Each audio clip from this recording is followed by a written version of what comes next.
গ্রেফতার হওয়া সাবেক দুর্যোগ ব্যবস্থাপনা এবং ত্রাণ প্রতিমন্ত্রী ডাক্তার এনামুর রহমানকে আদালতে তোলা হয়েছে। এ বিষয়ে আরও খবর নিতে যুক্ত হচ্ছেন নিবিড় সাহা। নিবিড়, একটু জানাবেন সাবেক প্রতিমন্ত্রী ডাক্তার এনামুর রহমানের বিষয়ে আদালতের সবশেষ পর্যবেক্ষণ কি?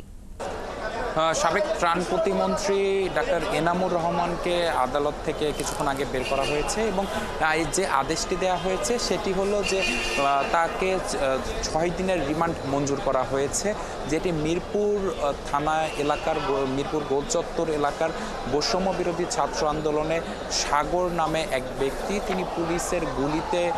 বুকের ডান ও বাম পাশে দুই পাশে আসলে তার গুলি লাগে এবং গুলিতে তিনি নিহত হন। এই নিহতের ঘটনায় কিন্তু আসলে যে নিহত যিনি ছিলেন সাগর, সেই সাগরের বাবা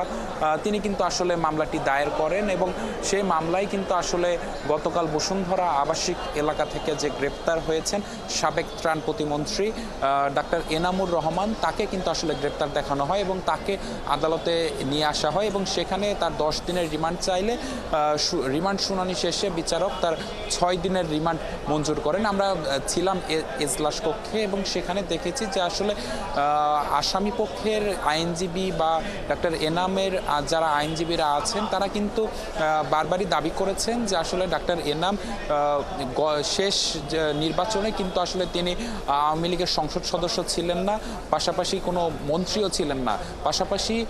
তারা দাবি করেছেন, আইনজীবীরা দাবি করেছেন যে আসলে ডাক্তার এনামুর রহমান তিনি তার যে প্রতিষ্ঠিত হাসপাতালটি রয়েছে সেই হাসপাতালে কিন্তু আসলে মোট প্রায় 700 আহতকে কিন্তু আসলে চিকিৎসা দেওয়া হয়েছে, যারা বৈষম্য বিরোধী ছাত্র আন্দোলনে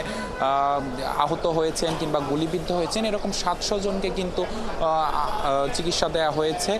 বলে আইনজীবীদের পক্ষ থেকে কিন্তু আদালতে দাবি করা হয়েছে। পাশাপাশি